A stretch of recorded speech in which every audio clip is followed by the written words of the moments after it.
இன்றைக்கி இந்த வீடியோவில் நம்ம பார்க்கக்கூடிய செடி என்னென்னு பார்த்தீங்கன்னா பேக்கரி செடி தான். கிழக்கா செடி தமிழில் சொல்லுவாங்க. ரொம்ப முள் ரொம்ப அதிகமாக இருக்கக்கூடிய ஒரு புதர் வகை தாவரம் தான் இந்த கிழக்கா செடி.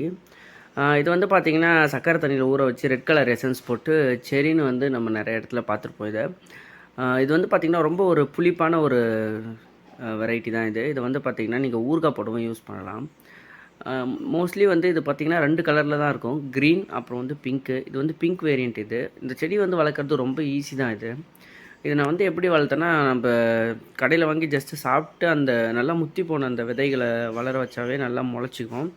அதுக்கப்புறம் இது வந்து காய்கள் காய்க்கிறதுக்கு 2 to 3 வருஷத்தில் வந்து காய்ப்புக்கு வந்துடும். இது வந்து ரொம்ப இப்படி புதராக இருக்கிறதுனால உயிர் வேலியாக நிறைய இடத்துல யூஸ் பண்ணுவாங்க. லைஃப் ஃபென்சிங்க்கு. இப்போ கோழி பண்ணை வச்சுருக்காங்க, இல்லை வந்து இது வந்து பார்த்திங்கன்னா மெயினாக வந்து கோழிலாம் கீழே போய் அடையிறதுக்கு வந்து ரொம்ப ஒரு யூஸ்ஃபுல்லான ஒரு செடி தான் இது. வெளியே இந்த ஆடு மாடுகள் வந்து அவ்வளோ சீக்கிரத்தில் வந்து இதை பெனிட்ரேட் பண்ணி வராது.